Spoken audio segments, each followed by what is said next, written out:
నమస్తే, నేను మీ Gopi. Welcome to Telugu రాజ్యం. ప్రస్తుతం మనతో పాటు ఉన్నారు జర్నలిస్ట్ కిరణ్ గారు ఉన్నారు. ఆయనతో మాట్లాడదాం. నమస్తే అండి. నమస్తే గోపి. గత కొన్ని రోజుల నుంచి టాలీవుడ్లో ఒక వివాదం నెలకొంది. మీకు తెలుసు ఆ విషయం. ఆ నలుగురు సినిమా ఎంత ఫేమస్ అయిందో ఆ నలుగురు అంత ఫేమస్ అయ్యారు. పవన్ కళ్యాణ్ గారు కూడా వాళ్ళ ఆఫీస్ నుంచి ఒక నోట్ అయితే బయటకు రావడం జరిగింది. Thank you for your return gift అని ఒక నోట్ అయితే రిలీజ్ చేయడం జరిగింది. అది ఎవరిని ఉద్దేశించి అన్నారు?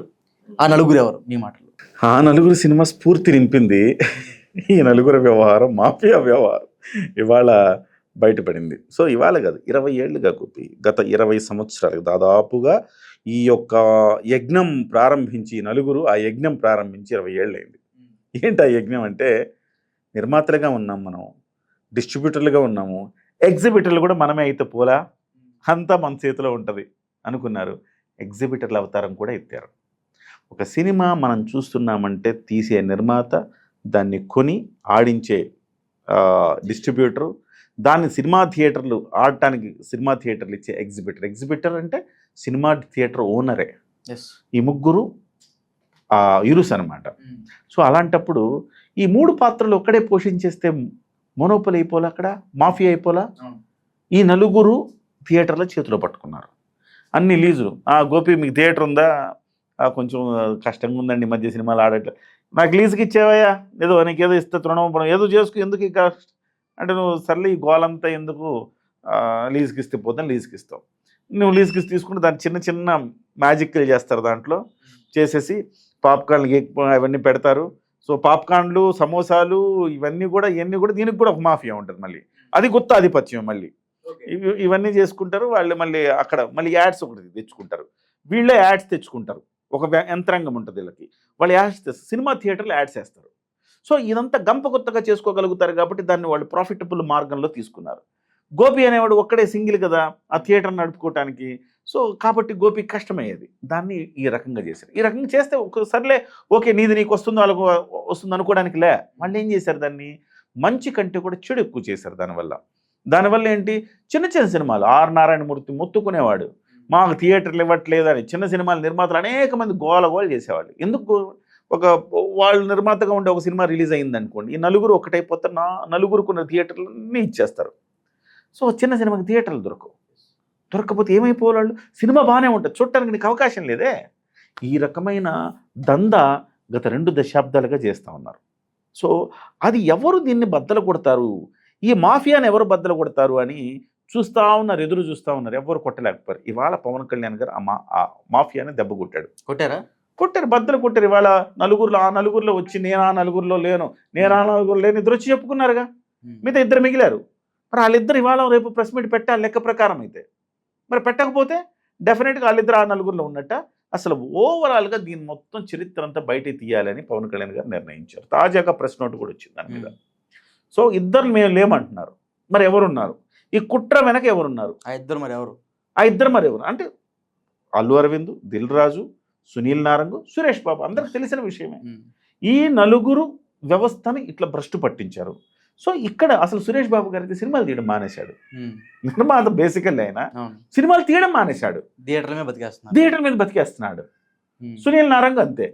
సో ఇప్పుడు ఏంటంటే సిచ్యువేషను, ఈ గుత్తాధిపత్యం ఇక చెల్లదు అని చెప్పి పవన్ కళ్యాణ్ గారు చెప్పారు. వీళ్ళిద్దరు వచ్చి మనం చెప్పాం, పెద్దన్న మమ్మల్ని తిడితే తిట్టించుకుంటాం మా అన్న అని చెప్పి దిల్ రాజు అంటే, పవన్ కళ్యాణ్ ఆపే దమ్మెవడికైనా ఉందని ఆయన అంటే, వీళ్ళందరూ ఒకే సన్నాయి నొక్కులు బాగానే నొక్కుతున్నారు, కానీ అసలు విషయం మాత్రం తేల్చాల్సిందే అని పవన్ కళ్యాణ్ గారు తాజా ప్రెస్ నోట్ రిలీజ్ చేశారు. డెఫినెట్గా దీని వెనుకున్న కుట్ర కోణాన్ని కూడా వెలికి తీస్తామని చెప్పాడు.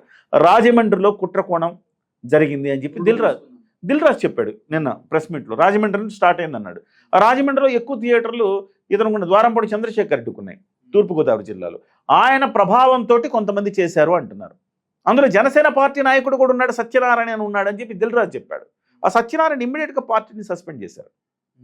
నావాడైనా పరాయవాడైనా తప్పే.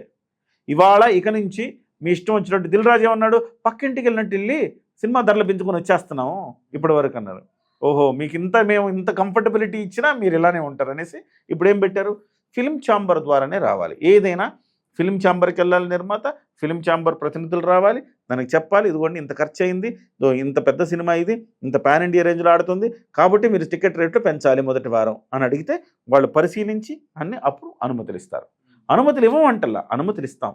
ప్రాపర్ ఛానల్లో రావాలి అంటున్నారు. సో మొత్తం మీద ఇవాళ వరకు ఏంటంటే పిల్లి మెడలో గంట ఎవరు కడతారు అన్నట్టుగా ఉండింది సిచ్యువేషను. గంట కట్టేసాడు పవన్ కళ్యాణ్ గారు. ఇవాళ ఏంటంటే ఇవాళ 2 నిర్మాతలు బయటకు వచ్చారు, మిగతా 2 కూడా వస్తారు. అసలు ఓవరాల్గా ఇప్పుడున్న సిచ్యువేషన్ అంటే పాయింట్ 1, ఎవరి దగ్గర ఎన్ని థియేటర్లు ఉన్నాయి, సో వాళ్ళు లీజులు సరిగా కడుతున్నారా, వాళ్ళు ట్యాక్సులు సరిగా కడుతున్నారా, ప్రభుత్వ పన్నులు సరిగా కడుతున్నారా, ఇవన్నీ చెక్ చేస్తారు. ఎవరైనా బలవంతంగా మా దగ్గర నుంచి లీజుకు తీసుకున్నారండి అంటే వాళ్ళ దగ్గర నుంచి విడిపిస్తారు. ఆ తర్వాత అక్కడ పాప్కార్న్లు ఎవరు అమ్ముతున్నారు, సమోసాలు ఎవరు అమ్ముతున్నారు, ఇవి గంప గుత్తగా దీని వెనక కూడా ఒక గుత్తాధిపత్యం ఉంది, దాన్ని ఎవరు చేస్తున్నారు చూస్తారు. అసలు మంచినీళ్ళు ఫ్రీగా పెట్టాలి కదా. మీరు మంచినీళ్ళు 20 రూపాయలు 30 రూపాయలు తక్కువ ఎక్కడ దొరుకుతుంది, దొరకట్లా. మీరు సినిమా థియేటర్కి వెళ్తే 20 రూపాయల మంచినీళ్ళ బాటిల్ 30 రూపాయలు అమ్ముతాడు. 120 రూపీస్ ఐమాక్స్ 120 రూపీస్. ఇంకేం మాట్లాడతాం అక్కడ. సో ఇప్పుడు పవన్ కళ్యాణ్ గారు ఏమంటున్నారంటే మినిమం నీడ్ కదా. సినిమాకి వెళ్తావు గోపి, వెళ్ళినప్పుడు 2 మినిమం నీడ్స్ ఉంటాయి.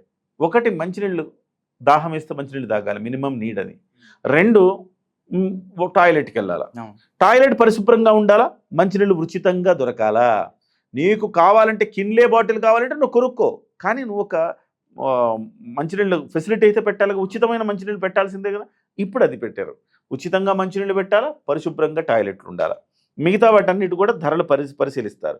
అంతంత ధరలు బయట అయితే ఎంత, లోపల ఎంత, ఎందుకు ఇంత వసూలు చేస్తున్నారు, మీరు ఎంత ట్యాక్సులు కడుతున్నారు, ఇవన్నీ తగ్గిస్తారు. సో 150 రూపాయలు సినిమా పెట్టుకుని వెళ్తే మరొక 150 రూపాయలు 200 రూపాయలు సింగిల్ స్క్రీన్ నేను చెప్తున్నా, నేను మల్టీప్లెక్స్లు చెప్పట్లా. సింగిల్ స్క్రీన్లో కూడా మల్టీప్లెక్స్లో ఇంకా వాసిపోద్ది, అది వేరే విషయం అనుకోండి. 150 రూపాయలు టికెట్ కొంటే మరొక 200 రూపాయలు మనిషికి ఈ బయట తినుబండారు. మనం 2 పిల్లలు, ఒక ఫ్యామిలీ అంటే మన ఇండియన్ దీంట్లో భార్య భర్త 2 పిల్లలయ్యా. మన సినిమాకి వెళ్తే పిల్లలు ఊరుకుంటారా, మాకు అవి కావాలి ఇవి కావాలంటారు. ఆడదాకా తీసుకెళ్ళాక ఇంక కొనికుండా ఉంటారా. ఆ రకంగా 1500 రూపాయలు అవుతుంది. రాను పోను టికెట్లు ఇవి అన్నీ కలిపి 1500 రూపాయలు పెట్టుకుంటే ఒక సాధారణమైన ఉద్యోగి, ఒక 15,000 రూపాయలు వచ్చే ఒక ఉద్యోగి ఒక 1500 రూపాయలు సినిమాకి ఎక్కడ పెట్టగలుగుతాడు. సో దానికి ఇప్పుడు చెక్ పెడుతున్నారు. డెఫినెట్గా రాబోయే రోజుల్లో మంచి చాలా చాలా సంస్కరణలు వస్తాయి. ఈ తండ్రి ప్రేమ ఇది. చాలామంది అంటున్నారు ఏమంటారు, జగన్మోహన్ రెడ్డి ఆ రోజు అంటే మేము, నువ్వు కూడా అనుకొని ఉండొచ్చు కదా, ఆ క్వశ్చన్ అడగాలనుకుండొచ్చు కదా, జగన్మోహన్ రెడ్డి ఉంటే ఆ రోజు ప్రభుత్వ పెత్తనం ఏంటన్నారు, ఇవాళ పవన్ కళ్యాణ్ గారు పెత్తనం కదా చేసేది అని అంటారు. కానీ చాలా వ్యత్యాసం ఉంది. అంటే ఒకటి, ప్రభుత్వంలో లేనప్పుడు పవన్ కళ్యాణ్ ఇబ్బందులు పడ్డాడు, ప్రభుత్వం వచ్చిన తర్వాత కూడా పవన్ కళ్యాణ్ ఇబ్బందులు పెడుతున్నారు. దేనికంటే పవన్ కళ్యాణ్ దెబ్బ కొట్టాలి. ఇప్పుడు సీజ్ ద ఫైర్కి, సీజ్ ద షిప్కి, సీజ్ ద థియేటర్కి సంబంధం ఉంది. అక్కడ కుట్ర ఎక్కడ స్టార్ట్ అయింది, రాజమండ్రి, కాకినాడలో పుట్టింది, రాజమండ్రిలో పురుడు పోసుకుంది, హైదరాబాద్లో రేజ్ అయింది, ఫిలిం ఛాంబర్ దగ్గర రేజ్ అయింది.